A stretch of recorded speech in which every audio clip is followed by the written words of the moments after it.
You're listening to Sarah Talk. It's political. You could run a fucking pet rock against Donald Trump, and I would vote for the pet rock. Yeah. That's where we're at. Yeah. Critical. Hang on, let me I'm gonna change some words here. All right, ready? Adults with religious confusion who truly believe in a higher power that created us and actually cares what we do with our penises and vaginas should be treated with care, compassion, and kindness, but must not be officially affirmed in their confusion, no matter how sincerely held. Fuck you. And positively LGBT positive. In many states, you can still be evicted from housing simply for being gay or transgender. Stand and fight with us. Oh, and occasionally completely absurd. I don't know if you've ever seen a lightning bug, but he flies around with a flame of light coming out of his behind. The lightning bug got a flame coming out of his butt. It's a beautiful night tonight. All the sodomites are out. And now, from Orlando, Florida, your host, Sarah Austin. Sorry. You're supposed to clear your throat before. I am so sorry. I apologize. Oh, you're so fired. I apologize. Hey, everybody. Welcome to Sarah Talk. It is episode 105 tonight. 105. 105. Can you believe you've done this 105 times? No, I can't. It's not even counting Patreon That's specials. the crazy thing. Yeah, right. So this week, we have a special guest in studio. We are joined by Bob Doyle, Democratic candidate for Florida State Senate for District 22, which is our district. Which is exciting. Which is, absolutely. For our new listeners, while our show isn't necessarily like hyper-local, right, we do occasionally have some local topics come up. And I hope that if you're listening, that you can connect and realize that, you know, like, again, all politics are local, right? And when you're looking at your own candidates in your own districts, in your own states, these maybe out of these conversations, you'll come up with some questions, things that you haven't thought of that you're going to want to know from your own candidates and elected officials. So with that, we're happy to have Bob in the studio. Bob is a retired judge, former U.S. Navy lieutenant, Vietnam veteran, and has spent post-judicial life advocating for public education, affordable, accessible health care, and championing closure for victims of rape whose testing kits collect... we have so much to talk about. So we'll get into some of that at least. Bob, welcome to Sarah Talk. Oh, happy to be here. Thanks for coming into the studio here. Nothing. What? There's like no picture on Facebook. Well, all right. Then we'll stand by. Like it just still says starting soon and it's circling, so I don't know. No, I've got it on mine. Maybe Is it it's going? just Maybe yours. it's just mine. Okay. Hey, who's in the chat room tonight? Naomi. Naomi, are you in the chat room? There's Dan. Stacy's on. Stacy's Dan on. says Dan's hi. on. Everybody got us? All right. So it's your phone. Okay, I got it now. Okay. Wouldn't be an episode of Sarah Talk without somebody's technology Dan falling says apart. to Bob, thank you for your service. Yes, absolutely. thank you. Yes. And we're going to get into that also. You know, we love talking to people from all over the place, and we do that. But it's really fun to have somebody come into the studio Yeah. too. That's lots of fun. What does this say? Oh, it's the name of Okay. the podcast, the episode number, It's and a You special. spelled special my- guest, You spelled my name. Oh wait, there's a story. I spelled it wrong, and I had to fix it. and then I looked like I saw the link. And I went, oh crap! I knew it was spelled that way, and for some reason when I put them on there, I just transposed them. Well, people have a lot of trouble with the Bob. It's sometimes they put a B at the beginning and a B at the end. Oh, wow. Actually, it works well that Who way. would have known? Do you get people confusing your name for Bob Dole? Yes. Yeah. Oh, yeah. I think that's helpful. Yeah, sure. Well, yeah. I mean, if they're going to vote for me because they think I'm him, you know, Why not? if they're going to vote against me because they think I'm him, Yeah, well, that's a little different. but, yeah, right, they yeah. probably know better though. I hope so. So let's start off with a little bit about your background, because I think reading over just the bullet points of your life experience really is foreshadowing of how you got to where you're at now, right? Yes, sir. So you were the youngest of 10, and you grew up in poverty. Color that in for us. What was that like? Miserable. The details, some people find interesting. I was the 10th child, and I was born in a house, no doctor present. Mm. The house had one bedroom. Oh. My father had taken off when there were 9 children. He came back, got my mother pregnant with me, and left. Oh my gosh. And then he was not around. Mm. Wow. The house had no water, no gas, no electricity, no heating except for a pot-bellied stove. Mm. And that's where I spent the first nearly 5 years of my life. Wow. In that home. But when I was 7, when I was 4 and a half, the house burned. Oh. And we were homeless. There were 7 kids. That's where the 7 came from. Mm. There were 7 still at home at that point. My mother and 7 children. And we were homeless. We moved into a chicken coop. And Gosh. and it was a very, very small house, but it had been used as a chicken coop for a long time. Mm-hmm. And that's where I started, and it's because of that I'm still,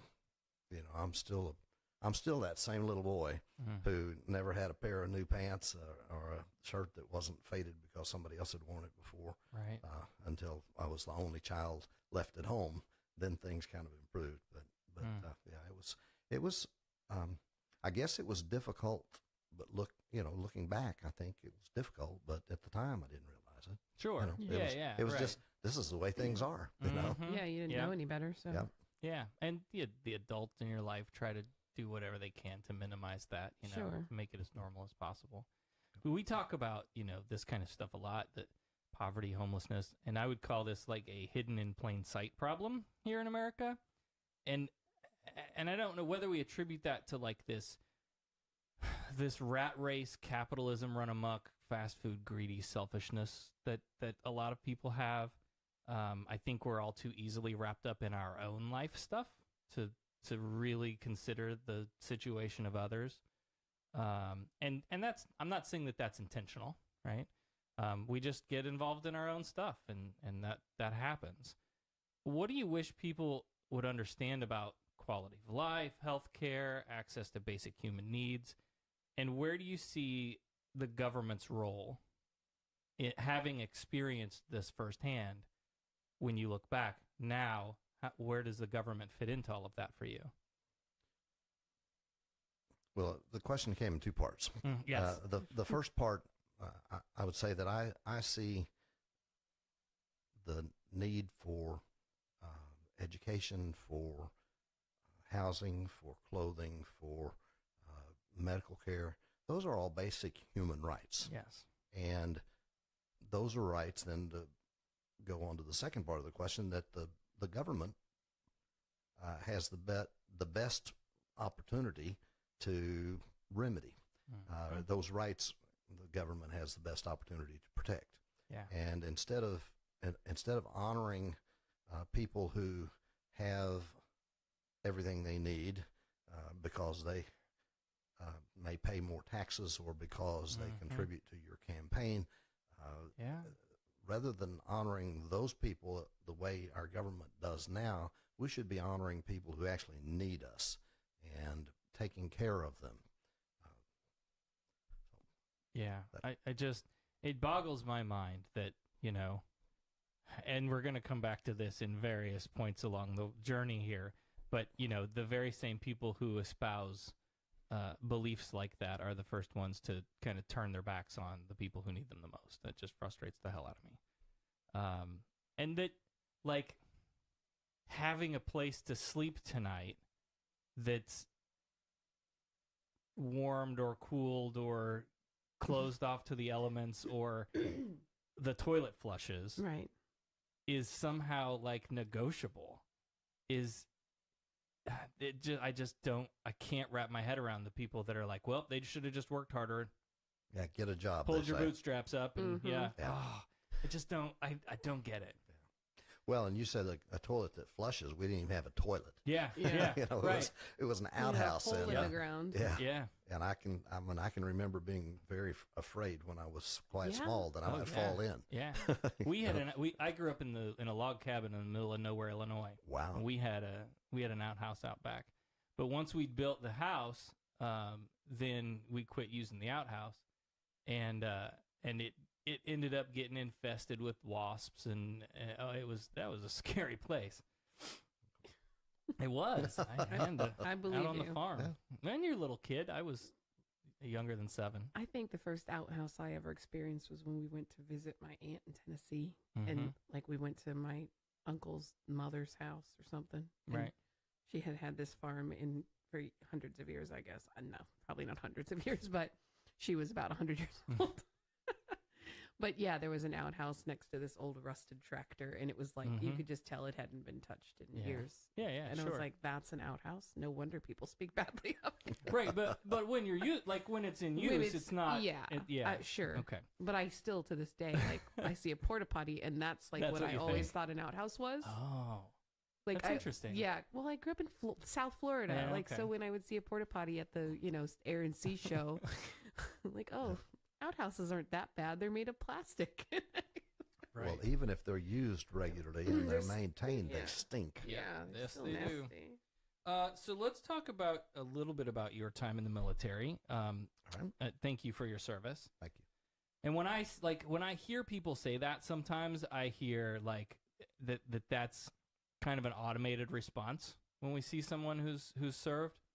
And so I like to qualify that to say that I had a grandfather that served, and it's still hard to like think about when he passed, and he never talked about his experience, never talked about his time in the military with any of us kids and grandkids. And when he passed, and we were going through all of the belongings that had been left in the home, we found books full of newspaper clippings that my grandmother had saved and notes that he had sent home. And then we came into these pictures that he had sent back. Piles. Content warning. Skip ahead 15 seconds. Piles of dead, naked bodies. Children piled up. What war? World War II. And you just don't know that that's part of it. Like, and I don't know how you ever come back from that. I don't know how, like, we talk a lot about therapy and dealing with traumatic stress events. But still, like, and that was an era when you didn't, right? You just came home and you went back to work, and we don't talk about it, and it'll be okay. Oh, yeah. Right? So anyway, like, that's when I think of how I want to honor people's service. I couldn't do it. I'll tell you right now, I don't think I could do it. And so knowing that I know I probably couldn't do it, and how awful it can be to serve in war, I get it, and I appreciate it. So you joined the Navy in 1967, and this was in the midst of the Vietnam War. Yes, it was. Talk a little bit about that time in your life, and specifically what brought you to the Navy. Well, I took the officer qualification tests for all of the branches of the service. Okay. And the one that I found the most organized and efficient was the Navy. And that's why I chose the Navy. They seemed to be on top of their game. If they told me that they were going to have something for me by a certain date, they always did. I mean, that's basically it. I didn't have a preference among the branches. Right. And I settled on the Navy, but I had to join something, because if I didn't, I would have been drafted. Yep. Everybody in my community of Shawnee, Oklahoma, of my age, either joined or got drafted. There weren't any exceptions unless you had flat feet or Bone spurs. Yeah, something else that would disqualify you. Right. And so I joined, and that was it. Now that time, this is maybe not what you had in mind, but it's kind of to me interesting. Of course, it involved me, so let's talk about me for a while. That's what you're here. This whole night is about, right? It was in 1967 in June. I drove from Norman, Oklahoma, where I lived, so I went to the University of Oklahoma, to Newport, Rhode Island to go to officer candidate school. And it took about 3 days to get there. It's a long way. And I was in tandem with another guy, so we didn't really hurry. But along the way, there were cities on fire because of the riots in that time. Yes. We called race riots at the time. And we had to bypass a city in Ohio. I think it was Columbus. Took us down to West Virginia to get, because Oh my gosh. because the you couldn't drive through there because of the fighting. And on the way, the Arabs attacked, the Arab nations around Israel attacked Israel, and that was the 6-day war. So all of that's going on in the back, with Vietnam in the background, basically. Right. And I kind of conceived by the time I got to officer candidate school, I wasn't ever coming home. It was going to be something crazy is going to happen if all this is happening on my 3-day trip to Rhode Island. Wow. It's not a good omen. Yeah. Oh my gosh. You kind of mentioned some of this protesting stuff.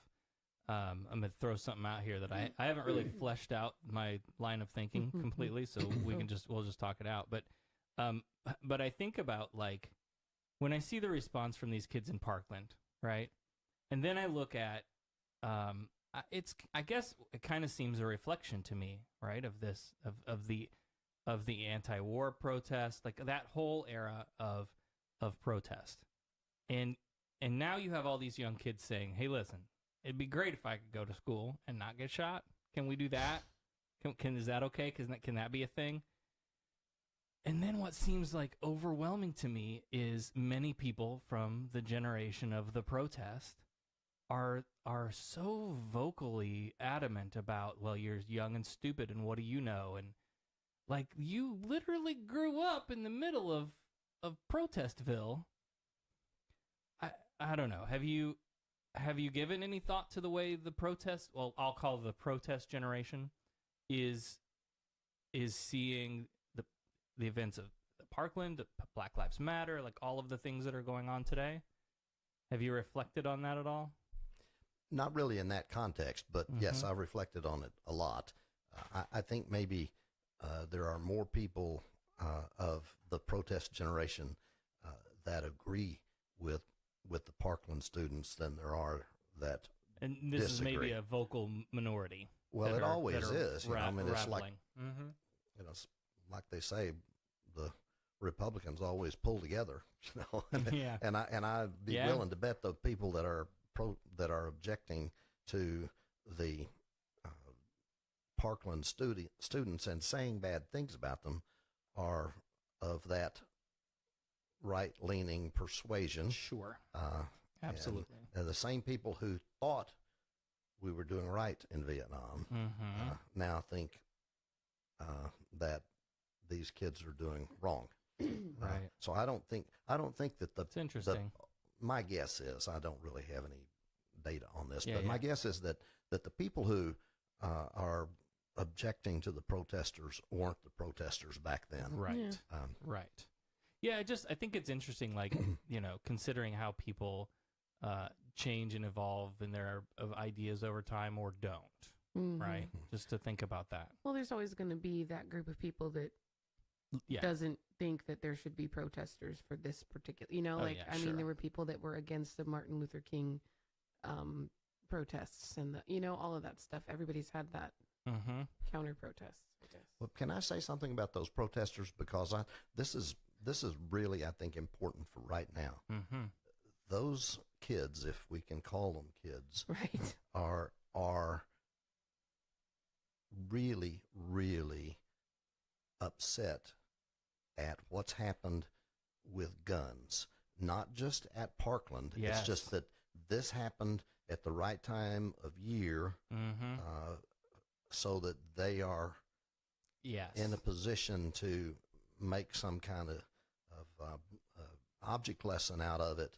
But what's happened to those kids, I've heard. I went to the March for Our Lives in Lakeland and the one in Lake Wales, and then there was a forum at Southeastern University. So in 3 days, I went to 3 of these events and saw a lot of kids, young people, and they almost universally told the same story, that they have grown up in what many of them call the Columbine or the post-Columbine generation. Yes. They have grown up learning how to hide from an active shooter, and it's going to school can be an ordeal, and that's just wrong. Yep. And it's a direct result of the NRA brainwashing people into thinking if there's any kind of regulation on guns, they're coming to take your guns away.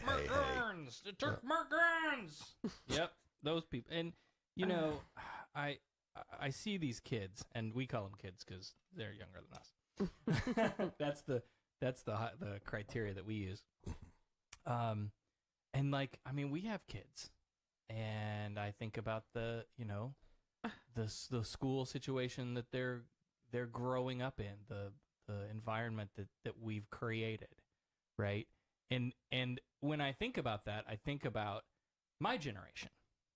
All right, I graduated high school in 1997, and we were a very apathetic lot, and we didn't, right? And when you think about, like, I didn't vote most of my 20s. I just didn't. It wasn't important to me. Things, that nothing was impacting my life to the point where I thought I needed to do something about it. But, to me, that's where we're at right now. And what these kids, the message that I've heard is, look, you didn't do it for us, so we're going to do it for us. That's exactly right. And they will. Yes, they will. They will. Yes. But in 10 years or 20 years, the predominant view in conservative states will be the minority view, because these young people have had enough, and they can't really rely on us as a majority anyway. Some of us work for the same goals that they work for, right? But they can't rely on us to do it. But they will. We can rely on them. Absolutely, we can rely on them. I saw a group of students at the Democratic Party in Lake County, which is also part of that county's in this district I'm running in. There was a group of Eustis High School students there, and I had conversation with them afterwards. It was really weird. There were a lot of politicians there, and they had these students there, and I'm the only one that went over to strike up a conversation. I couldn't understand it. Why? Why? We've got our leaders. We've got these people. We ought to get behind them right now. Yes. Let them lead us. Yes. Because they will if we'll just pay attention and carry through, because we're the ones that have to do it, but they can show us the way. Right. Yep. We need to be listening. That's what we need to do. Exactly right. And that's something that a lot of people have trouble with. So I want to interject a little preface here about your judicial service before we kind of go further. You received your law degree from the University of Oklahoma, Master of Laws and doctorate from the University of Wisconsin, then spent some time as a law school professor in private practice and a trial and appellate lawyer before then serving 16 years as a circuit judge in Florida, much of which was in family court. So you've had a lot of experience with domestic violence, custody, divorce. So keeping that in our minds kind of as we go into the next few topics. But to come back to Parkland, right, we hear a lot of lip service about the mental illness and its troubled children. And there's a troubling lack of action that goes along with those concerns. When you consider, and I don't want to go too crazy because if we have time, I have a long thing about the criminal justice system at the end. But considering that experience in the legal system, right? That we're really letting these kids. We're really letting the people who need us down again, right? Here's another example of we should be acting for them and we're not. so when it comes to that, the mental illness component, the with particularly young people, do you have any like experiences that you can that you're drawing from, that you're thinking of when it comes to like your time on the bench? Yes, and that was a poorly worded question. No. But well, I understand it though. Okay. But let me back up to the beginning. Your premise for the question, talking about mental illness, and I have been saying, and not many people have been really saying they agree with me, but I'm going to say it until I can't say it anymore. We've got to stop coupling the term mental illness with the word guns, because it may be that the people who have committed some of these horrible crimes are mentally ill, but there are a whole lot more mentally ill people who have no capacity to commit crimes and have never commit crimes. And we are stigmatizing the mentally ill by saying, by combining it, like this is what we've got to deal with. We've got to deal with mental illness. Well, we should have been dealing with that all along. Right. But we've got a gun problem. Right. And we need to deal with the gun problem, and we need to do something to help mentally ill people we've got to provide services and that sort of thing. So that was just the premise, and you hit a button with me. Absolutely. And we've talked about that recently. Like, there are people who have come back to me and said, hey, I'm really tired of hearing people frame it that way, because I have a mental disability or an illness or something that I'm dealing with, and I've never shot anybody up. Well, I mentioned at a forum, I mentioned that I went to a forum at Southeastern University, and I made that point after hearing all of the experts talk for a while. I said, everyone's using the term mental illness, and we are just stigmatizing the mentally ill when it's not the mentally ill that we need to be concentrating on. I mean, we need to do something about them for other reasons, but this problem we can deal with in other ways also. And there was a psychiatrist on the panel that then took that ball that I fumbled into her hands, and said, it came down to this, that 1/4 of all people have an identifiable mental illness. And it's not 1/4 of the people that go shoot up Parkland or Marjorie Stoneman Douglas High School. So I mean, that's an issue. Now, as far as what I learned on the bench, I mean, I saw people from all walks of life, from all levels of income and wealth, and I saw rich people who beat up their spouses. I saw poor people who beat up their spouses, and I saw a lot of people with mental illness. We sometimes take that into account. Often we don't, and we should, at least to some extent. And sending people off to prison. That's when on they page need 9. when they need mental health treatment of some kind. I mean, it might make sense if the prison systems provided the care, but I mean, I was misled in a case a long time ago when I was a judge to believe that a person I was sentencing was going to get mental health treatment, and that didn't happen. And I've been concerned about that approach and what I did in that case ever since, but I made the effort to see that the person would get treatment. It just didn't happen the way it was told to me it would. Right. And we'll skip ahead to that to add to add the other thought that I had on it, which was, so we talked last week about this. There was a young man in Davenport who was found passed out drunk on a sidewalk. And that led investigators to learn that he was collecting imagery of school shootings on his game system, and that he wanted to be the next school shooter. In, where was that? Kissimmee School? Osceola County School? Osceola. Yeah. And so what they do is they take him in under the Baker Act, and if you can pull off 72 hours of proving to somebody that you're not going to hurt yourself or someone else, they give you your shoelaces back and send you out the door. And then what? Nothing. And then nothing. And then we wonder, why we have all these damn problems, because nobody is helping these people who need it. Sometimes they can be released with orders to do. It depends on the Sure. procedures of the case, and that's way too complex for this Yeah, kind yeah, of yeah. discussion. Right. Yeah. But sometimes a plan can be Yes. established that they have to go to see some counselor Yeah. once a week or Right. something, and that sometimes helps. Yeah. But for the most part, people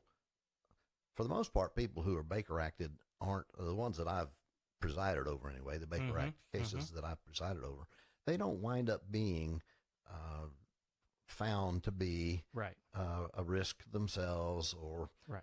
maybe they're off their meds.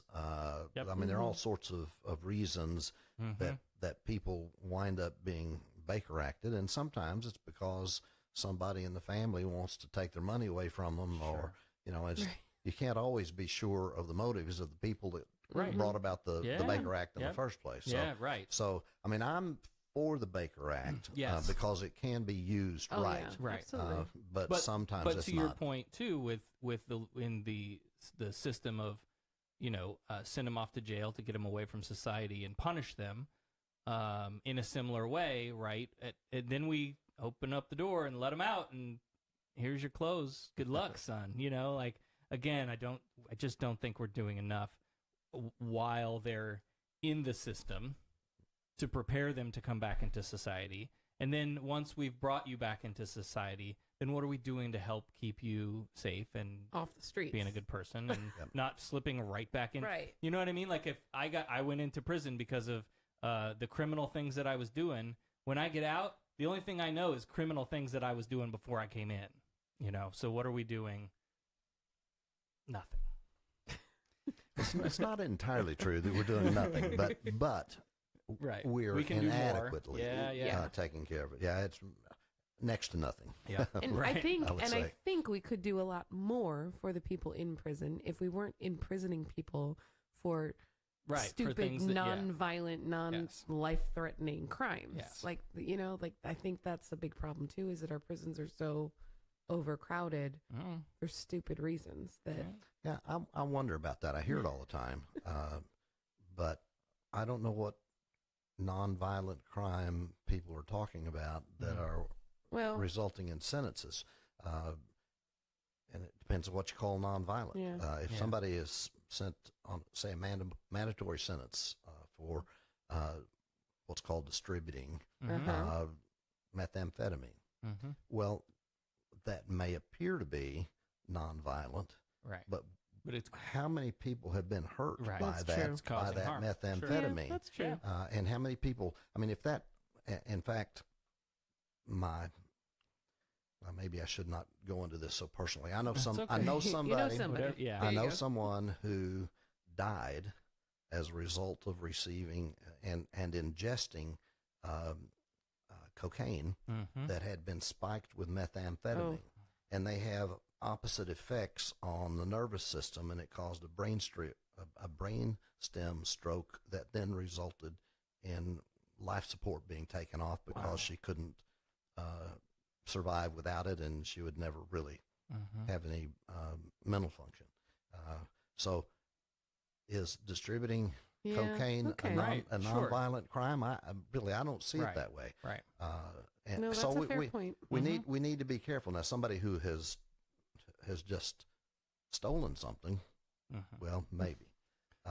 Right. Depending on the, it is. It's one of Yeah. those case by case Right. things. You're never gonna have. and that's it. So Right. the broad statement, kind of like the broad statement about mental illness, the broad statement that there are a lot of people in prison or jails that shouldn't be there. Right. I don't know. I have to see the individual case to have an opinion on it. Okay. So let's get back to guns. Damn it! I got off track. You got me off on the prison industrial Rabbit hole. complex. Okay. Okay. Oh shoot. So, so when I think of this, particularly the message that's coming out from these kids in Parkland, and now that has caught rapid fire across the prairie, right? Is at the end of the day, I think we kind of boil the question down to: how do we protect our children while not violating anyone's constitutional right? And is that even realistic? I like to be an originalist when it's convenient and only when it's convenient. And I think I'm kind of transparent about that. So until 2008 in D.C. v. Heller, the original intent of the Second Amendment, which is supported by the Federalist Papers, it wasn't for your right to own a hunting rifle. It wasn't for your personal protection. And we've said this a gazillion times. If you've listened to the show longer than a month, you've heard this. It's not for your personal protection pistol. It's not a they're fun to shoot assault rifle. That's not what it was for. Right? It meant basically to create a state militia, like the National Guard, right? So D.C. v. Heller, then, the U.S. Supreme Court holds that the Second Amendment does protect an individual's right to possess a firearm for personal use, unrelated to a well-regulated militia that everybody forgets to talk about. But I'm not sure that, not that my plebiscite opinion matters here, but I don't know that I agree with that decision by the Supreme Court. And again, as with all of these things, right, this is a complex, nuanced issue. Nothing is a monolith. So what do you want to do about the guns? Okay, because I've heard this answer already. Okay. I know where you're headed, and I'm with you. What should we do about it? Well, you've asked a question, and then you've kind of yes, you've kind of isn't it crazy? you've kind of embellished the question a little bit. That, yes. But the majority of what you said was about the Heller case. Yes, and as you indicated, one of the things that I did in my life was to get a doctorate, which is a doctor of juridical science, which was in constitutional law with a focus on what we call criminal procedure. My opinion is that the Heller opinion was just wrong. Yeah. It was a political decision. Because there were the people on the right on the court who thought that's what the law provided, and the people, the people on the left on the court didn't think so. Well, I guess I would be a people on the left, right?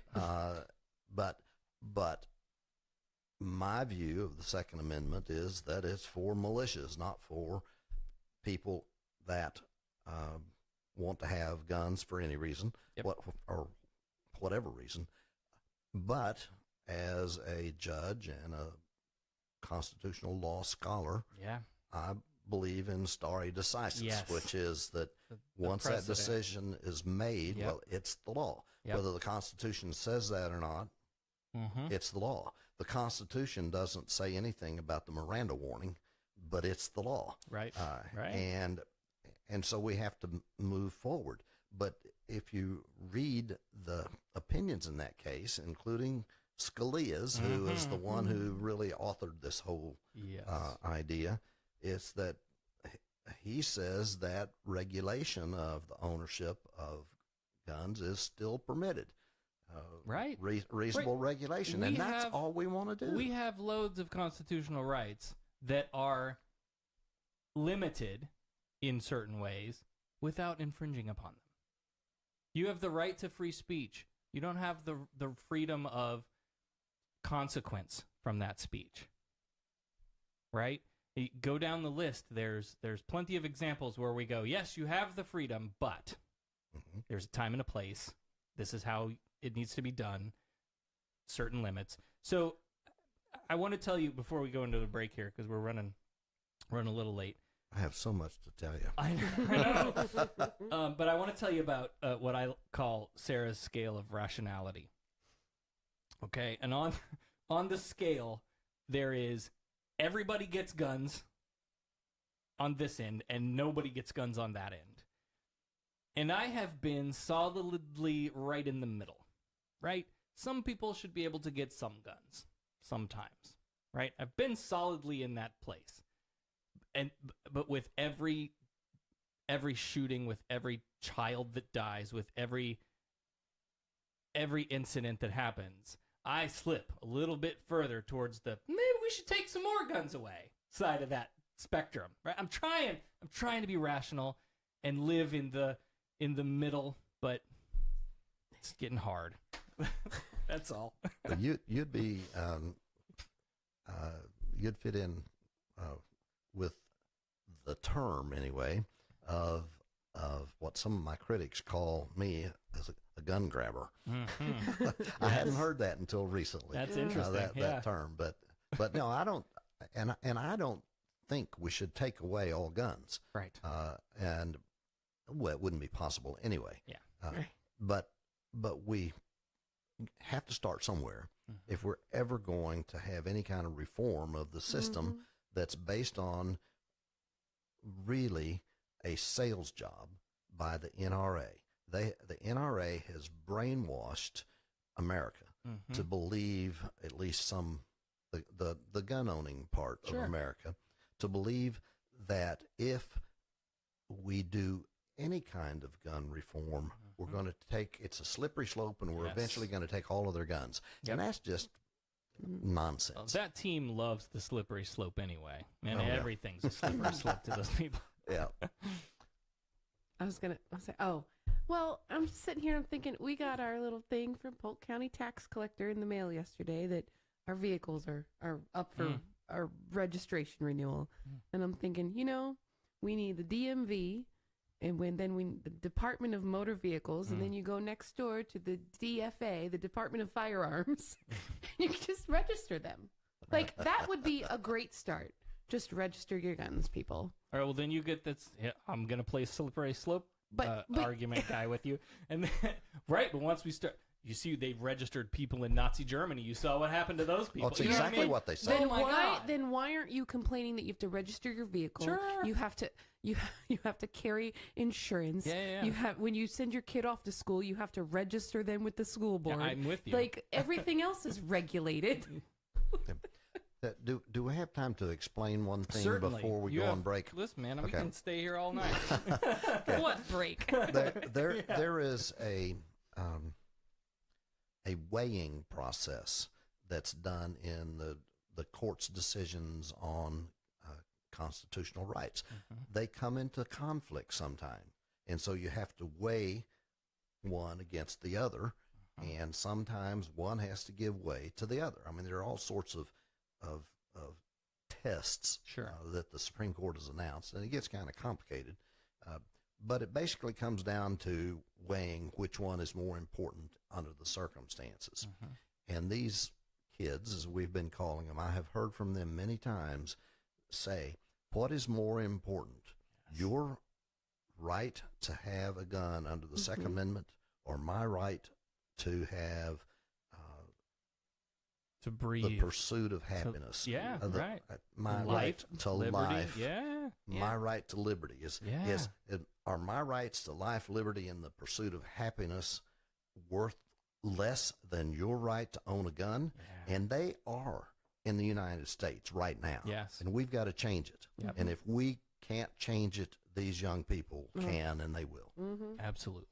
All right, that's a good point too. Yeah. Good spot to leave off into the break here. I'll make this a real super quick break so that we can get right back to it, because we are running a little late. We're chatting tonight with Bob Doyle, Democratic candidate for Florida's 22nd State Senate District. When we come back, I want to get into some women's rights, some LGBTQ issues, and I also want to talk about this district specifically and its incumbent. We'll do that right after this. You're listening to Sarah Talk.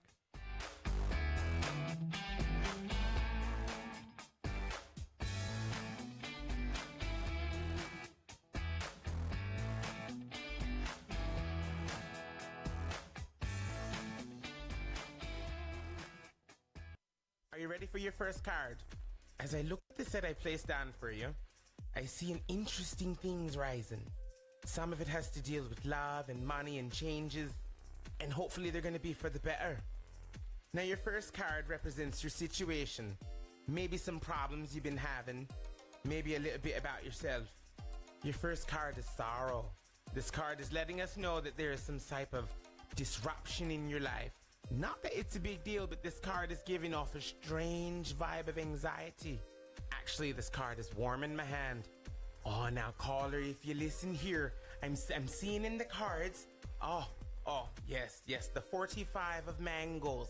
The 45 of mangoes card says you're going to go onto Patreon and subscribe because there is nothing better than giving when receiving. What will you ask me?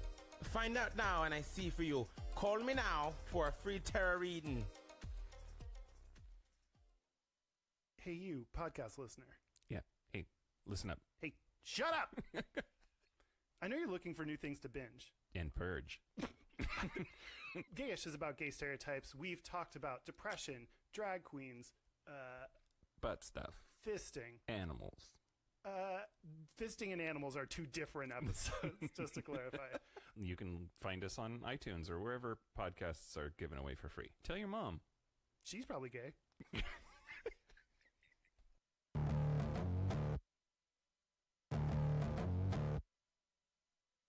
Want to join the conversation or tell Sarah she's wrong? Email producer@SarahTalk.com or call 224-40-SARAH. That's 224-407-2724. Now, more Sarah Talk. I gotta adjust this. My neck's killing me. If you see me looking at the window, it's just because I gotta pull in my neck. Welcome back to Sarah Talk. I'm Sarah Austin, my lovely wife Becca, and we're chatting tonight with our special in-studio guest, Bob Doyle. Do you want to final thoughts before we move on from that? What, my next? No. Or have we beaten the gun horse to death? I think our listeners get the point. Well, Yeah. I have an observation that maybe you want me to wait to make until we get to the person that I'm running against. That's But actually next. Okay. No, well, then All lead, right. lead the way. Go ahead. Okay, well, I know you have a national audience, not just from around here. Yep. And so this is a nationally known issue. If you have seen the video of the legislator who said on the floor of the Florida Senate that we can't do anything about the evil of shootings in schools, but we can send our thoughts and prayers. Well, that's the author of those comments is the one I'm running against. Yes. And we played that clip on the show a couple weeks ago, actually. Make me want to vomit. Okay. So District 22 is made up of parts of, this is going to be boring for anybody who's not from here, parts of Lake and Polk counties, which, again, the audience outside of the area doesn't, but we're talking about like southwest of Orlando, right? So between Orlando and Tampa. According to FloridaPolitics.com, SD22 has a Republican lean, despite Democrats having a 10,000 voter edge in registrations. Yeah. That's important. Let me say that again. Democrats have a 10,000 voter edge in registrations in this district. Why aren't they voting? Yeah, get to that. Okay. Okay.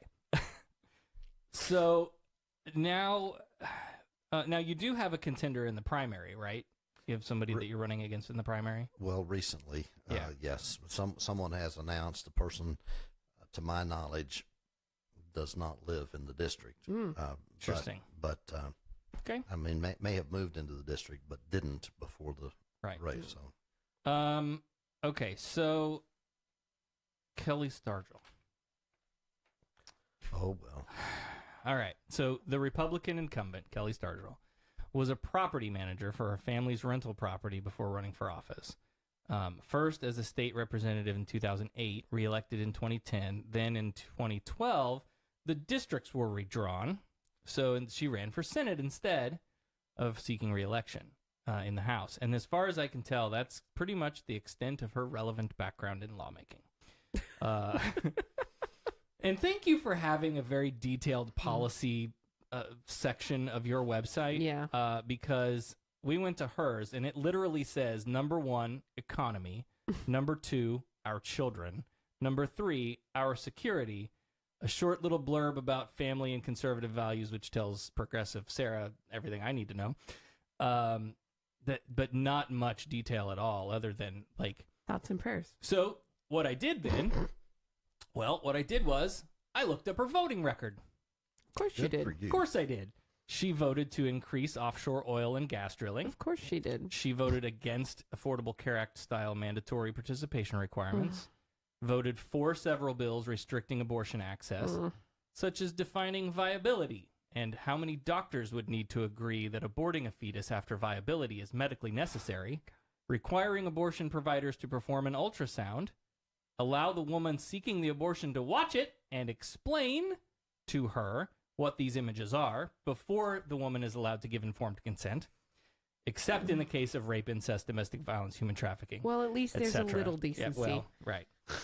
These aren't laws necessarily that she wrote, right? But she's voted supporting in them. favor. Yeah, Right. okay. And setting a 24-hour waiting period. Okay. Voted in favor. Oh, there's more. Voted in favor of school voucher programs. We discussed this one on the show when it was in the pipeline.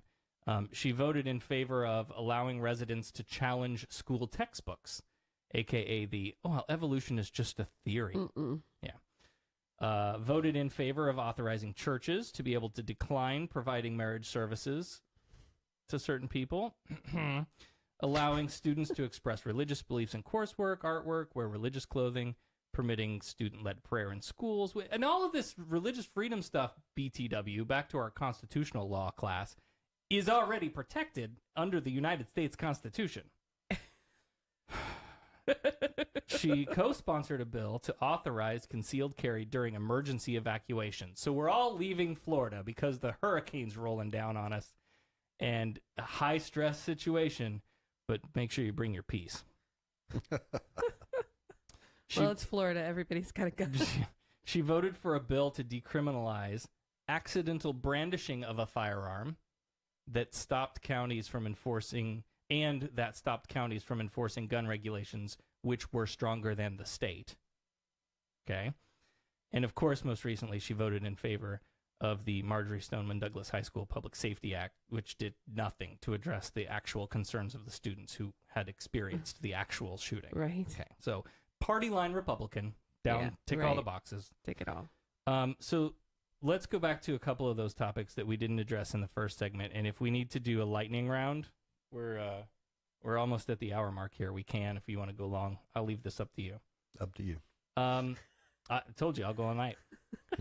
Well, I don't want to do that. We've done, yeah. No. We won't go that long. Dan will get bored and check out. Yeah, Dan, hold on. We'll get to it. So, the environment. Okay, we pointed out there that Stargell's record shows a willingness to happily keep drilling off the shores of Florida. And obviously that's not our only environmental concern. What do you see as our top concerns when it comes to the environment of the state? Water. We absolutely have to do something to stop the pollution, isn't the only word, but the waste of our water. Some people want to pump the water that's been cleaned up from the sewage plants. They want to pump that into the ground. I mean, we don't know what that will do to us. I'm not in favor of that. We've got other things we can do, and especially that water would be really good for watering agricultural crops. The water that, this was a national issue, what happened as a result of the pollution of Lake Okeechobee, which I think is the second largest lake in the country. And it is the result of, there are lots of causes, but the result of, for one thing, septic tanks. It's also the result of agricultural chemicals, not so much the result of direct pollution by businesses, but some. But it is also caused by runoff of stormwater on the streets and in the fields where the cows go poopy. Sure. And we can solve those kinds of problems if we work on them, but Big Sugar won't let us do it. I mean, they're not going to keep me from voting to do something about it, but they have so much power in this state that they're not going to allow the current legislature to pass any law. And besides, the current legislature wouldn't even try because they've got money from Big Sugar in their pockets. Sure. You know, so we've got to solve problems. What about the septic tanks? Few people know that's a big issue, but it's old septic tanks leak, and it gets into the groundwater, it gets into the streams, it gets into Lake Okeechobee. It gets not just there, but it's a product of development. Yep. And we've got troubles with our citrus industry because of citrus greening, and there's too much opportunity for the citrus owners, the growers, to just develop the land, sell it to developers rather than to try to farm it more. So I mean, there are things that we can do about that. We can buy that land. We passed by well over 60% a constitutional amendment a few years ago called Amendment 1 that authorized the expenditure of a certain amount of taxes on purchasing land for the protection of the environment. And that tax fund comes out to be about $700 million a year. And last year we didn't use any of it, you know, because, well, we used it, but not for that not purpose. for the purpose. So, Sure. So if we had a legislature that had the will to do something that ran afoul of the big companies, then we could do something about our environment. And we in Florida need the water. We have people that move in here constantly. Our population keeps growing, but our water supply keeps growing smaller. We've got to have some sensible approach to protecting the water. So if there's one issue that's the most important on environment, it's our water. And I'll say this slightly tongue-in-cheek to dovetail into the next point. Oh, God. Just wait a few years when climate change floods the state, and then we'll have all the water we need. The wrong kind of water, and we'll all have to move. Yeah, it'll all be salty. Well, if we live, we live in the highest part of the peninsula, so here in we might be okay. Yeah, we may be okay. We'll have waterfront property. Beachfront property. Oh, my God. This is a personal question. If elected, will you make it easier, please, somebody make it easier and more affordable for me to put solar on my house? I'm tired of paying electric company Joe. You live in the Sunshine State. Right? Okay. If there's a place that should have solar on every freaking rooftop, you would think it'd be Florida, the Sunshine State. Okay. Well, I'm going to treat this as part of the lightning round. Okay. Yes. Good enough. Right. I was gonna ask straightforwardly, is climate change a hoax and tooth development? I knew your answer to that one already too. You could put that one in the lightning round. Yeah. Okay. That works. Women's issues, and I want to make very clear. I know there are a lot of people tired of men, tired of white men speaking for everyone. Right? It's true. It's true. You hear this all over the place. But, and because of that, I think it's important to talk about that here, lest anyone get the wrong idea about you. Because I know better. You spent all of these years on the bench and hearing from hundreds, probably more, women dealing with issues that are deeply affecting them. You know, we talked, I grazed over the domestic violence and alimony and child custody and the rape kits that are sitting on shelves collecting dust. So it's very obvious that you're a champion for women's rights. But I thought it would be interesting to have you talk about some of the women who have influenced you and helped lead you to become that champion for women's rights. That's the first time I've ever been asked that question. Good. All right. So, so let's go to the next one. No, I welcome that. I mean, I do talk about my childhood a lot, and I have to say that my mother would be the strongest influence. And I had a large family, but the 4 children older than me were all girls. And so there was a time in the household I grew up with a mama and sisters, and the only ones that were there. And that, I think, had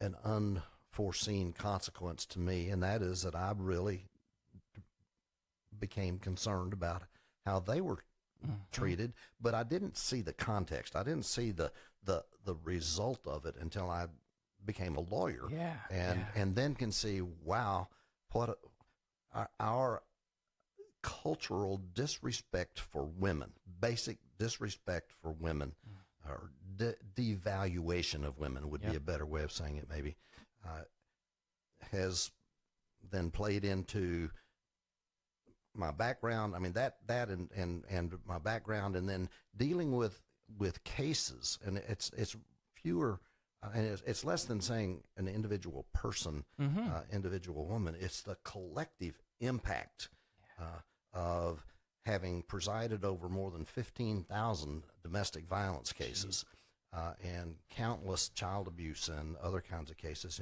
and studying it because I knew I didn't know. I mean, I knew I didn't know, and judges don't know diddly about those things. I mean, we're all lawyers, so supposedly we know the law. That's not necessarily true, but at least that's an obvious requirement. But knowing anything about human relationships is not necessarily part of the qualification. And I knew that I didn't know why what I was seeing happening was happening. And I spent lots and lots of time studying it. So influence, I'd say, all of those women that have come through, but there have been some that have helped me to understand it better, and to see people who care about women, and generally, I mean, this is really a sad commentary, but it's still true today. I go into a group that's something to do with child abuse or domestic violence or other issues, and 10%, 20% maybe will be males. So it's still females are the ones who are concerned about female issues. Well, there ought to be some of us guys that are concerned too, and I'm one of them, and I have a long record to on which I can base that statement. But there was a psychologist named Kathy, I won't say her last name, who was a co-presenter with me many times. She was specialized in child abuse. Dr. Deborah Day in Orlando, also a psychologist, has had an impact on my understanding. And Dr. Tracy Valancourt, who's a professor in Ottawa, probably the #1 expert in the world on bullying. She's a friend of mine, and I've spent time with her. We stay in touch. I co-wrote a chapter of a book with her, actually. And so on a professional level, those people have had an impact on observation of problems. It's collective. I mean, it's just collective, just case after case after case after case. It wears you down, but if you care, it makes you want to find out why. Right. And I'm sure, like, seeing when for lack of the better term, the system, right? Seeing when the system has failed women, you know? And so when you have the understanding and then you see the disconnect, like, I don't know how you can not want to go take that thing on.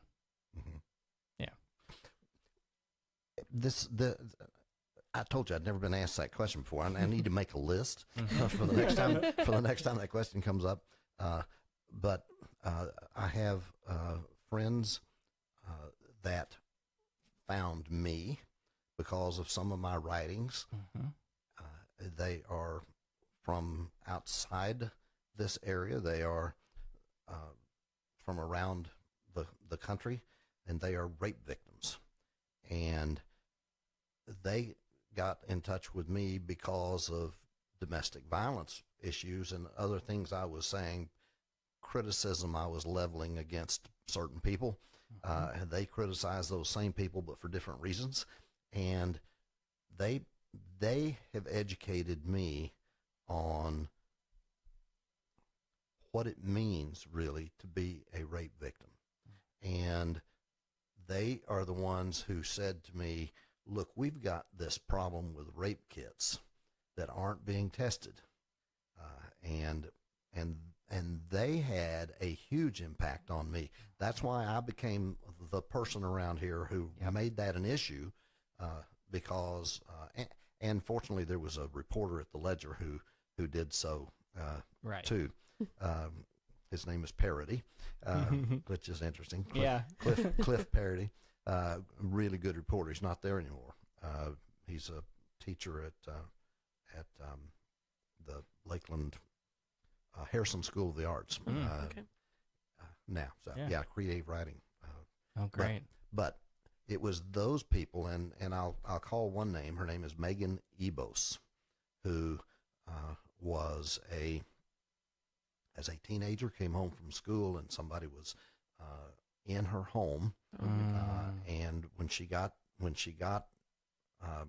into the home, he raped her, and they did the very invasive rape kit process. It takes a long time. She's just a child, I mean, she's 14, I think, maybe. I don't remember exact age.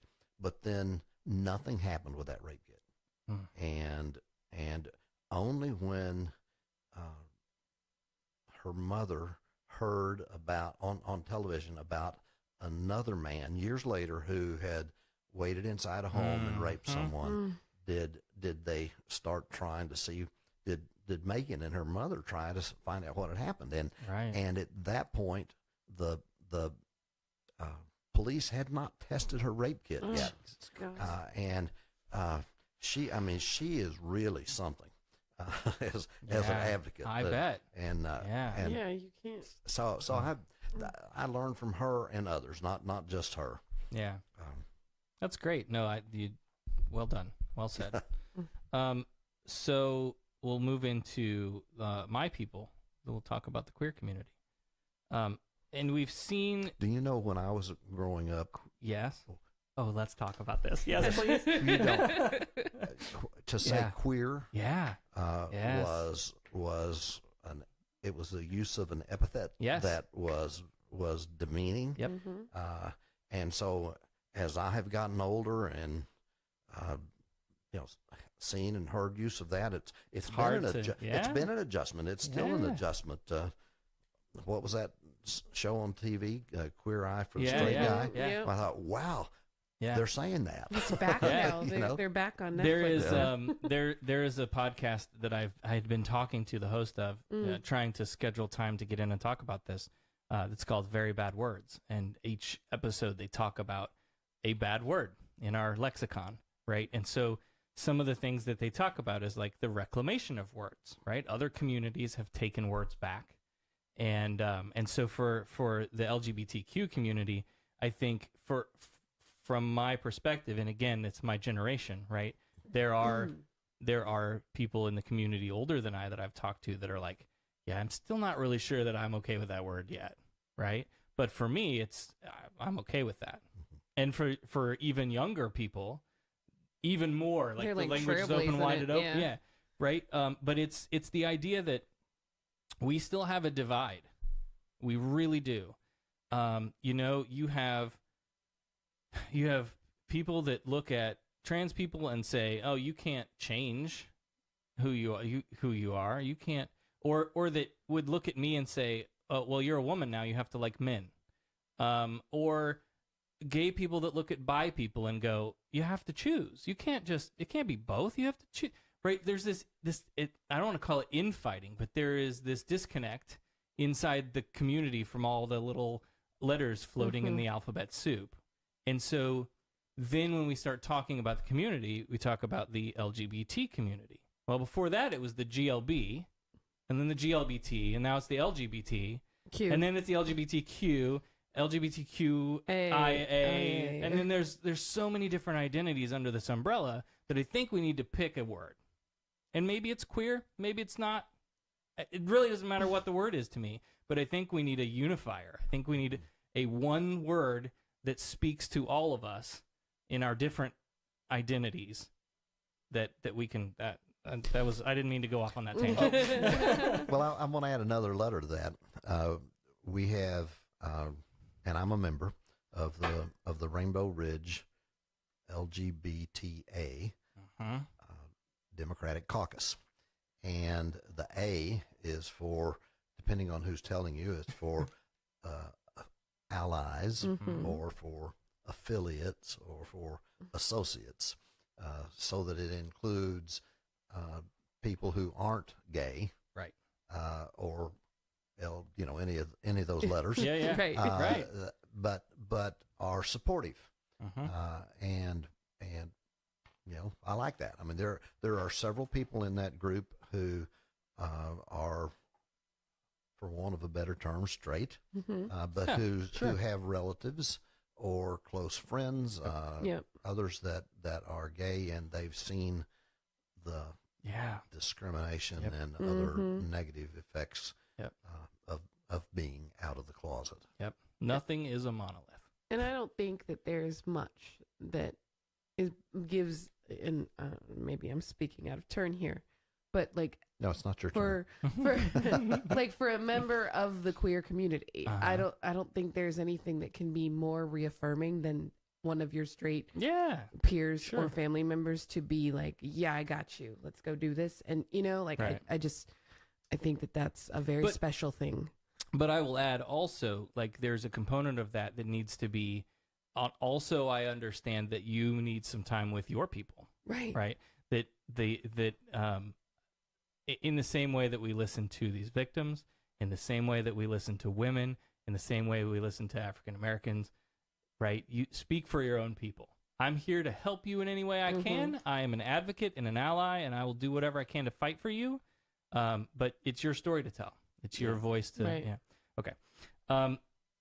So you talk about discrimination. We've seen Florida try again to pass this damn, what's it called? Florida Competitive Workforce Act, among other things. But we need to update the law to include sexual orientation and gender identity as protected classes when we're talking about employment, housing, public accommodation.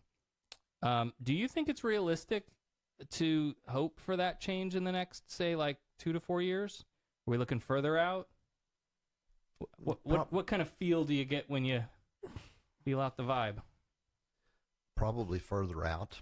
It depends on how big a wave the blue wave is in 2018. Right.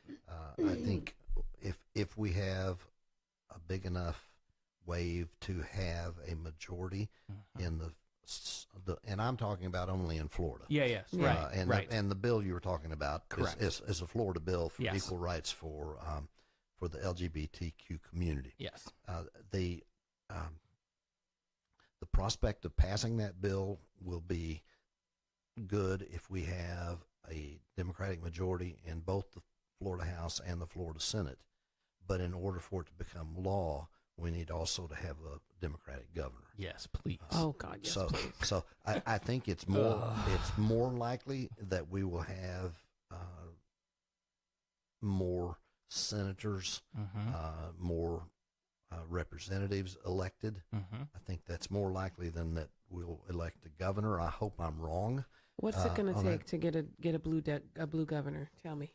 It's going to take a can of paint on a door frame. No, you're terrible. I know. No, well, go back to the district in which I'm running, and you said there are 10,000 more Democrats. There are about, well, I don't actually remember the number, but there is a fraction of all Democrats who are registered as Democrats but have never ever voted, not one time. And if we can get them to come and vote, then we will seize the state for the Democrats. I think that's been the key for years. Yeah, sure. It's just motivating voter turnout. Yeah. When I looked at some history of this district, one of the things that I noticed was in many of those elections, the difference came down to right around 10,000 votes. Mm-hmm. Like last time. Yeah, It's ridiculous. right. So what I'm saying is elections have consequences, and November is important. Yes. Everybody go vote. Charter a bus, Jesus. and I'm going to have somebody drive it and say, I'll give you a free bottle of rum if you go vote. I'll drive you there. Yeah, no, I can't sanction that. No, I'm you, kidding. no, you can't. I said, but we can't. I right. said I would. I know. But Not in affiliation with Bob Doyle.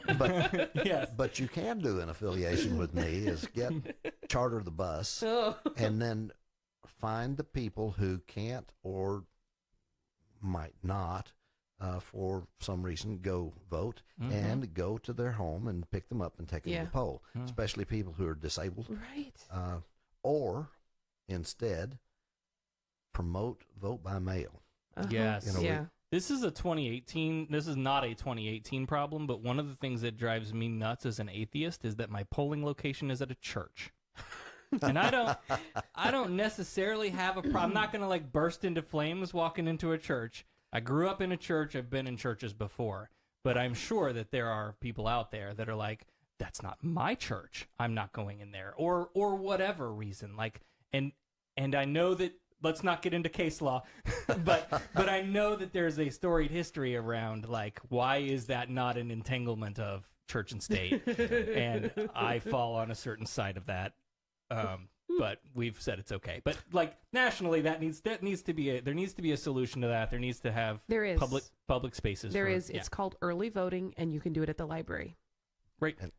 Well, we do early vote for a lot of reasons, but no, to your point, like vote by mail. There needs to be an easier way to vote all the way around. Yep. And we're trying to get that done. But I do want to go back to something that you said. Now, after being on this show for now a long time, hour and 20 minutes, and having heard your viewpoints on some things and words that you use, and having listened to the intro, my advice to you is don't test this. I won't burst into flames. You're right, I might. Yeah, that's great. You're right, I might sprout little horns. Oh my goodness. Okay. I like this guy. Yeah, right? You can come back anytime you want, Bob. So staying with the LGBTQ community, aside from talking about employment, housing, public accommodation, kind of specifically, we covered that. What else would you like to do legislatively with regards to LGBTQ folks in Florida? That adoption, employment, bullying in schools. Well, there's a lot of things we all face. I kind of put that all together. But we hadn't talked about adoption, and as I'm sure you know, Kelly Stargell has attempted to require or to keep a ban in our statutes against what was then referred to as homosexuals from being able to adopt. One of the courts of appeal, it didn't actually get to the Florida Supreme Court, but one of the courts of appeal ruled that unconstitutional for the very reasons that you've been talking about. Sure.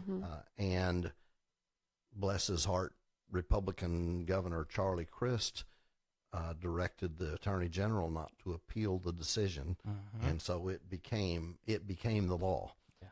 And so recently, 2 or 3 years ago, when there was an effort to expand adoption rights, there was also a provision in that statute, the bill, when it was introduced, that repealed the law that had been held unconstitutional, and Kelly Stargell introduced an amendment to try to keep that in the law. Yeah, that's just wrong-headed. Yep. Yeah. There's a lot of issues that we talk about on the show all the time, where not just we're not going to let gay people adopt kids, but come have a seat and let's going back to church. Let's talk about your religious beliefs. Do you have a faith? And if you go, I'm a little more spiritual, not really. They go done. Check. Next. Yeah. Next. You're done. Yeah. You got the dark mark. Well, and I have to point this out because it seems like this is very common. Her history of voting for things. She's voting against abortion. But then, okay, so Yeah, now right. you're Once going to the make kid's me born. have this Oh, baby that's- and I'm going to put it up for yes. adoption. Yeah. But now that poor baby has limited options Well, because... no, listen, that baby just needs to get a job, pull up its damn And find bootstraps, Jesus. and right. But but you're right. Like that is a Republican Party line to toe. And they'll never say it, but we only care about the life of a child before it's born. Once it's born, then you should have worked harder. Well, and I agree. I don't know if I would say it exactly that way, but, Right. but what I see is that the Republicans say you've got to have that baby, no matter what. You've got to have that baby. Yeah. And once you have that baby, well, you're on your own. Yep. And we just cut it's- welfare and Medicaid. Right. Sorry. Right. Yeah. Shit. And if And you again, think I you're going wouldn't to say get a it that good way. education... No, I'm here to say it that way. You're here to put a political smoothness to the. well, Forget I'm them sorry. getting a good edges. education, and they'll probably get shot in their school by the time they're 16. Yeah, right. Like, So I want to throw out a you probably never heard. I don't know, maybe you have. If you ever want to put one of those kinds of people into an infinite loop, this is how I would do it. So you don't want gay people to adopt. Okay. I'm a trans woman. Live my life as a woman. State recognizes me as a woman. I'm in a relationship with a woman. Am I gay? And just watch the wheels turn and the smoke come out of their ears because they don't see me as a woman. You want to create an infinite loop in somebody's head. Try to find, one of those people. Okay. I've only got like one other thing here. One or two more things. We got to get out of here. But no, but you can't because I have. Yes. Because I have to say, and this for the audience, but primarily for you. But I think the audience will, I hope, appreciate it. I've been sitting here now for a couple hours before we started and while we've been on the air, and I've been seeing the two of you look at each other, and the love in your eyes is unmistakable. I mean, I'm an expert on this kind of stuff because I presided over all kinds of relationships for years and years and years, and it is really, really nice to see an exchange. Because we're both blushing. Yeah, well, and you ought to be. No, you shouldn't. But I'm not. I don't need a tissue. My drink is leaking. But anyway, I didn't want this to go. Until we were no longer being broadcast. I wanted to say it for the community around the country that until us straight guys, mostly guys, but not always, can really grasp the idea that people who aren't necessarily like us can be in love and can show it in exactly the same way that everyone else does. I mean, until we can get that point across to the general public, we're clawing our way uphill. Yeah. And you know it better than I do. Can be good people and can be hardworking people and can be productive citizens and can raise good children and good and all of parents. this. Yes. Yeah. Okay. The last thing I have on my list, and then I have a listener question.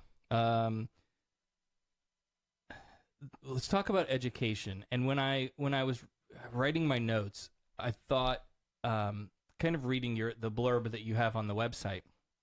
And I thought every once in a while something will hit me and I'll think about the purpose of schools. And it's something that I think I may have talked about on the show once before, maybe. I'm not sure. And that is that we are a young nation in the grand scope of the universe and of other nations on the planet, right? And when you think about that in that context, in our timeline, it wasn't that long ago that kids went to school until maybe 5th grade, maybe. And then they had to stop and work the farm, right? And then the Industrial Revolution happened and changed the needs of the entire nation. So then we needed to train people to go out and be skilled labor workforce, right? We needed a skilled labor workforce. And initially, high schools were kind of intended to do that. And then when the technology revolution happened, things just took off at a pace we have not kept up with. And so, like, I have my own, we can get into college, but I have my own issues with the collegiate system. But, like, it's obvious that we haven't kept up with this evolving economy when I think about tech jobs. And, you know, when I was in school, and again, this was only 97 that I graduated, we shop and home ec. And it was a very gendered expectation. At the time, I was still living male and expressing male, and I was the only one of the few in home ec in my time. But we had, you know, it was a small agricultural town, and it really hadn't caught up. But when you look at these companies now who are hiring, right? You get the Amazons and the Googles and the Facebooks who need to ratchet down their security. Like, they need people who are tech skilled, who are prepared to go into that workforce. And I feel like we, again, right, we do it, kinda, and we could do more. If you want to speak to that, that was a statement, not a question. But also, you know, I'm a lawyer. I know. Like, I know. I'm leading the witness. God damn it! If you, and plus, what other concerns do you see in our education system that we need to be addressing? The arts. We have STEM, STEM. Mm-hmm. We need to add an A in the middle of it and make it STEAM. Arts education is very important for a number of reasons, but it contributes to our economy. Mm-hmm. So it should be a good Republican theme. But you know, here we are in the shadow of Mickey's ears. Yeah. And we need people trained in the arts, and people who have a part-time job in a bar somewhere playing a guitar and singing. I mean, that's all important to our economy. Yes. We maintain lots of jobs. We have lots of jobs that are a direct result of the arts. Mm-hmm. Not everyone can be an engineer, sure, or a mathematician, or a scientist, and not everybody can be a musician. I mean, right. I'll confess to that, although I'm married to a very good one. But we need to focus our education more broadly in a general scope of things, not necessarily give such a broad education, but think it through, that we need more kinds of professional development in our education. And when I was in school, you talked about home ec and shop. Well, we had mechanical drawing and auto mechanics. Now we have schools dedicated to teach those kinds of things. Specifically, here in this part of the country and in District 22, Ridge Technical Institution and Travis. We used to call them VOTEC. But VOTEC stuff now is largely how to repair computers and the kinds of things that sort of address your concern about the technological revolution that it's nonstop. And I confess that I can't keep up. Fortunately, I've got good young people around me who can. But what we can do, people like me, especially if I'm elected, we can make sure that we are educating people on how to this is the common phrase now, how to code, but you know, how to do things that are technological. Not all of it is coding. I mean, there's a lot more involved than that. Sure. But just fixing the computer sitting over here it requires a different kind of knowledge than reading Yeah. and writing and arithmetic. Now, you know? I did that for a number of years when I got out of school. I wasn't going to go into the story, and I promise I won't. But Yeah, sure. I had multiple Okay. failed attempts at college because college was trying to teach me the everything when I was ready to be a specialist. That's right? exactly the word I was looking at too. I didn't want to be a generalist. I wanted to teach a kid how to sing, and I didn't need, advanced statistics and different, chemistry, and that's just the way my mind processed it, right? And then I went into computer work, and I opened my own business doing computer repair and website design, and I all self-taught and just learned how to do it. They didn't teach us that stuff in high school, but I had an affinity for it, so it was easier for me. But imagine where I would have been now had there been a class, a track in school. In public school, not Not we're that talking you had to go high to school. college. Right. That would have prepared me for that. That I could have, I could be doing that now full time. Who knows? Well, we have one of those right here in Polk County, Yes, we just do. up the street in Lake Alfred, within 6-7 miles of where we're sitting, and it's on Kelly Stargill's list of schools to close because they've got this bogus grading system that requires teachers to teach to the tests. And so our education is not what you've expressed an interest in sure. now. Yeah. It's all about passing the tests. Yeah. And then they think that they can grade teachers on the basis of how the students did on the tests, and that's total nonsense. It's that whole system needs to be scrapped. Yes. And if he would come on your show, and maybe he's been already, but I suggest you reach out to Billy Townsend. He's on the school board, and where I may try to give a more measured answer to things, Billy will set the house on fire. I think we need to have him on. That sounds, Because, and he knows what he's talking about. That would be very educational. Very well. I would hope so. That was not a pun. But it turned out to be. You talk about the arts, and I'm going to go two different directions here. So, we were very fortunate that we got our kid into the school we wanted to get into, which is an arts school, right? And so, in that generalist fashion, in the young years, they do all. A little bit of dance, a little bit of drama, a little bit of music, a little bit of everything, right? And then when they get into middle school, they pick a mini major, right? Already in middle totally school, I was like, they're what? Okay, here's the thing I'm really into. I want to do that and really focus in middle school. That's awesome. I absolutely love it, and I'm so glad that we got into that school because there are other schools that I don't know that I would have been so happy about, but.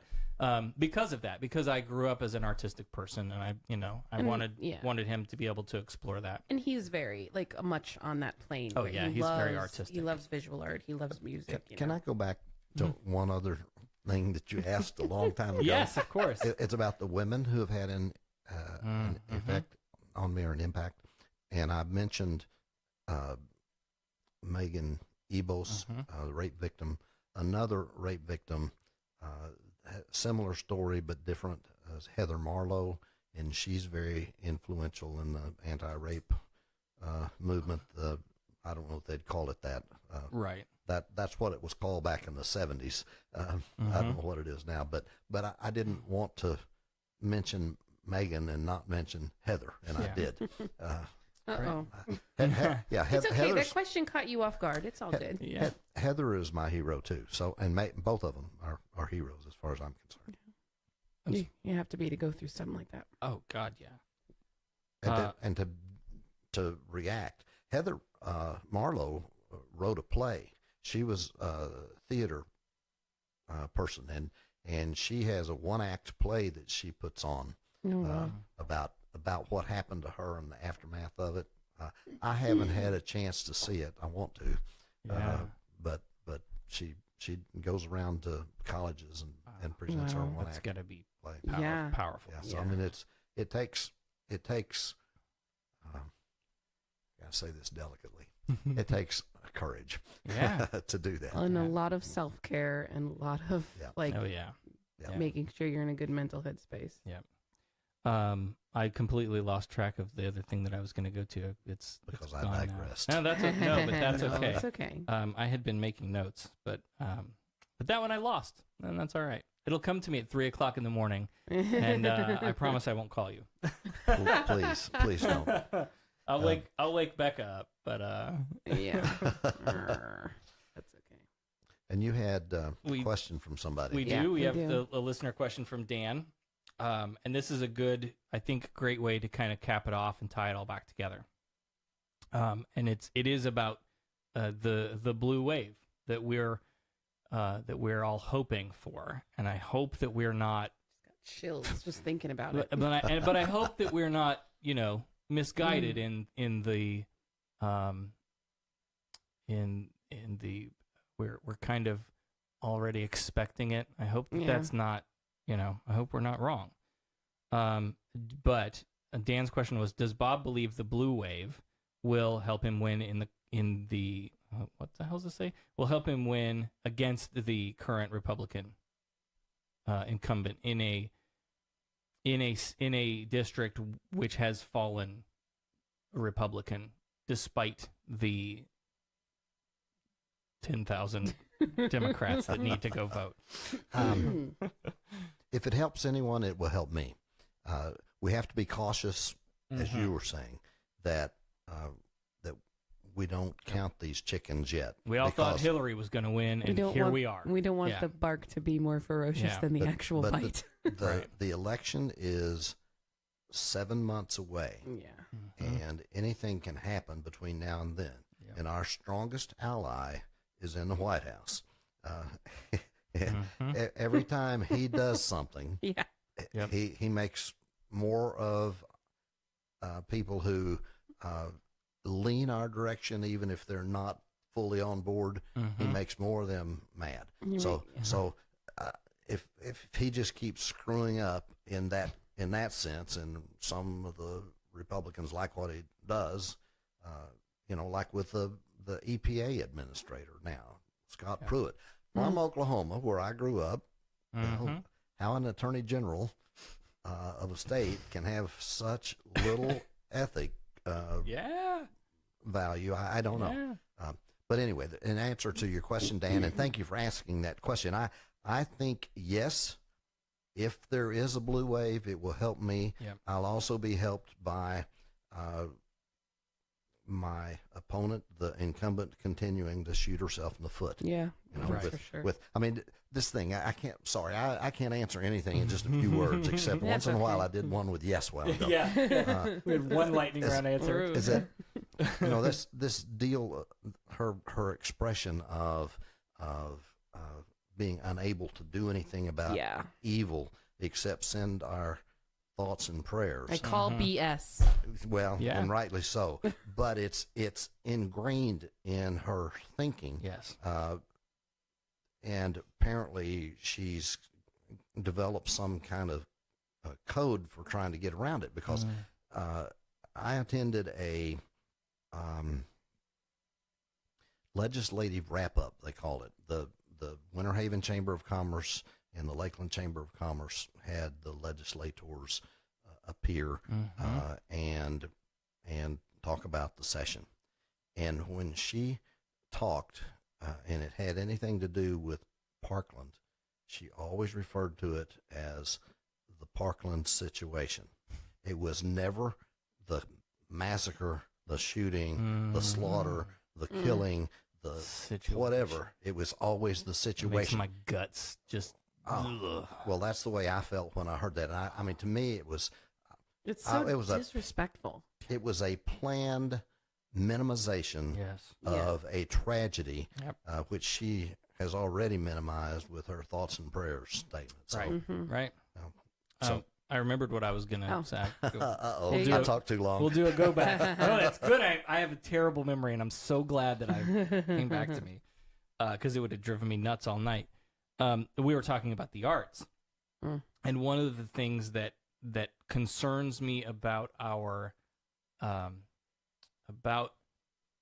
society, about the way capitalism works, is that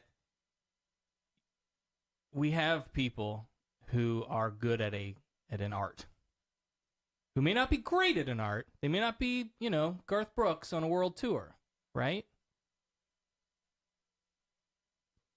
How do we make sure that those people can still live? How do we make sure that those people can still hone their craft? How they can still do what they love, which doesn't pay, right? While they're working 60 hours bagging groceries somewhere to make ends meet.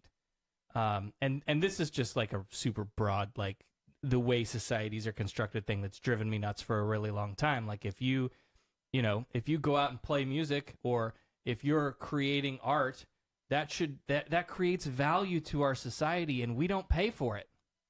It's a value that's just it's freely given. And anyone that if you go to any of your artistic friends, you will probably find someone, more than someone, that will say, "Oh yeah, people have asked me to do shit for free all the time." Got an artistic friend that can draw really well. Hey, would you make a logo for my such and such? Oh, I don't really have a lot of money. I can't pay you. We've got to figure out a way that, because that stuff provides so much value, we need to be able to unplug from all of this darkest timeline political nonsense sometimes and go see a show. Mm-hmm. And it doesn't have to be on Broadway, right? It can be the local Lakeland theater group or whatever. And that creates value to our society. We need to be paying people for putting into our society. And that's your statement and not a question. That's my statement and not a question, but you have an answer? No. Well, I have a partial answer, and that is, you started off with Garth Brooks, and I have friends in low places. Yeah. But I live in a home with a woman who is a marvelous musician, and she never gets paid what she's worth for that, and she's often asked, including by me, to do performances for free. Mm-hmm. And sometimes she does, and sometimes she doesn't. And sometimes she will take on a gig that requires her to spend, maybe it doesn't require her to spend the time, but she does, practicing a piece that she's not played before or hasn't played in a long time. And then she'll, go perform for 3 hours and get paid $100. In the meantime, she spent 40 or 50 hours on the whole thing. Yeah. It's not a profession that you can really make a living at unless you are Garth Brooks or someone of that stature. Yeah. You don't have to be that high up. But but you speak of the Theater Winter Haven. The founder of that, longtime director Norm Small, is a friend of mine, and I know from that, and the fact that my wife, besides being a musician, is an actress, and she's played in roles. It's been a long time, but she's played roles, and they don't get paid. Right. And Theater Winter Haven is great. It's great for our community, but it doesn't pay the artists that perform. Right. This is the you didn't ask a question, but it is the hardest question that I've encountered tonight, and that is, can we do anything? I mean, not what do we do, but it's even more basic. Can we? Yep. And I frankly don't have an answer to that. Yeah. But I understand the problem because I live in a household with it, and I know lots of musicians that are in that same kind of boat. Yeah. I'm not encouraged when I think about the problem. When I think about the opposition that there is already to somebody's down on their luck, let's help them, right? Then you're going to say, hey, this person creates an art of some sort or another, and well, they should sell it and get paid for it, right? But it doesn't always work that way. And all right, well, then there should be minimum basic income or something that we should be able to do. But even when you talk about welfare, Medicaid, any of those social programs, man, half the country goes, nope, done. We're not even going to talk about that. We don't want that anymore. Yeah. So anyway, well, that's a long story for another time. You come back. We can talk about creating society structures. I think what we should do the next time is it should all be a lightning round. Yeah. So if you are not allowed to answer this question with anything but a yes, no, yeah, or a maybe. Yes or no, right. You have to hold me to a one word answer, and that way we can get finished and go. You get a minute. Well, you have been very generous with your time, and I appreciate it. We're coming on almost 2 hours. Oh my here. goodness. So again, thank you so much for coming in and doing this with us. Yeah. We've covered a ton of topics here, but if folks have more questions beyond that, or if they want to get involved with your campaign, they want to offer to volunteer or donate, how can we get people in touch with you? 2 ways. The website is bobdoyle.com, and remember that Doyle is spelled Doyel. Yes. Otherwise, you might not get to the right place. And also the Facebook page, Doyle for Florida. Either of those would provide a vehicle to make contact, especially to contribute. The website is under construction, and you'll see on the Facebook page we've got new logo, and the website is, we don't yet. Right. I mean, we've got the logo, we just don't have it on there, and we've got volunteers who are, and one in particular, Billy Flake, is really, really knowledgeable on the technical stuff we were talking about, and he's working on that, but he's got a day job, which is often a night job. Yep. And so, we have to take what he gives us, which is really high quality stuff, but it's takes exactly time to put it together. problem. Yeah, absolutely. Well, we will include links to both of those, the Facebook and the website, on the episode notes for this show. This is episode 105. Were you pointing at something specific? Okay. No. All right. Bob Doyle, Democratic candidate for Florida's 22nd State Senate District. Thank you again for coming in with us tonight. I really appreciate it. As I said, I'm happy to be here. I think I'm talking to people that have common values with me. You're absolutely right. Yes. You are absolutely right.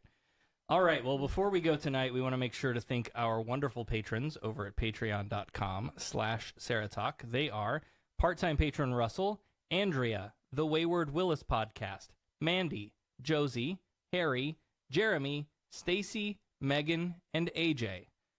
Go to SarahTalk.com for all the things related to the show. That's where you'll find the Patreon link and PayPal links. Print out a Flat Jesus and play along with us. That's a pretty fun game with our hashtag Flat Jesus game. And join up the Facebook discussion group if you're not already. That's Facebook. Type in Sarah Talk Podcast listeners, and you can join us in the after show chat there. Tune in Saturdays at 8 p.m. live, 8 p.m. Eastern live. Having technical difficulties here. What? Oh, I turned your microphone off. Sorry. Thanks for tuning in. Thanks again to Bob Doyle for joining us tonight, and we will see you all next week. You've been listening to Sarah Talk. Sarah Talk is made possible by listener support. Visit patreon.com/SarahTalk to become a patron and help keep this program going. Contact Sarah and Company by email at producer@sarahtalk.com or call 224-40-SARAH. That's 224-407-2724.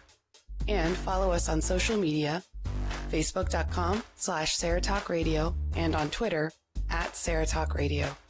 Sarah Talk is a production of Sarah Austin Media.